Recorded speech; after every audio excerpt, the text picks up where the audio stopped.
بیا د ټولو نه عظیمه روژه هغه په دې عشره کې د عرفې د ورځې روژه ده.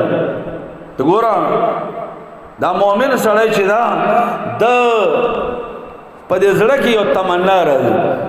هر مؤمن چې دا هر د خیر والا زړه چې دا چې کله دی واوري چې لکه سبا ته حج ده، سبا جان په عرفات کې وقوف کوي، نو د مؤمن سړي زړه راپورته کېږي چې کاش چې په دې خوش نصیبو کې زه هم شامل وای.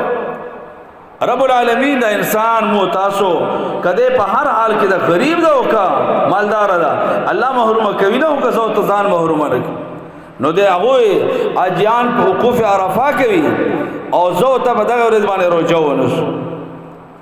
ابو قتاده رضی الله فرمایي رسول الله صلی الله علیه وسلم تاسو وکړ شو عن صوم یوم عرفه یا عرفه د روزي نبی صلی الله فرمایي جو کفر السنه الماضيه والباقيه د تو کالو ګناهونه په الله معاف کوي، یو د 13 کال او یو د راتلون کی کار.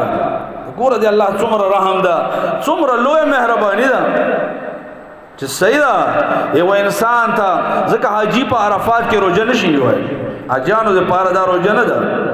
دا به هغه څوک نسی چې د په عرفات کې نشته ده حج نه کوي، نو د هغه لپاره دا ثواب الله جاری کړی دا چې کيو د عرفې روزه ونسی یکفر السنه الماضيه والباقيه د 2 کالو ګناهونه په الله معاف.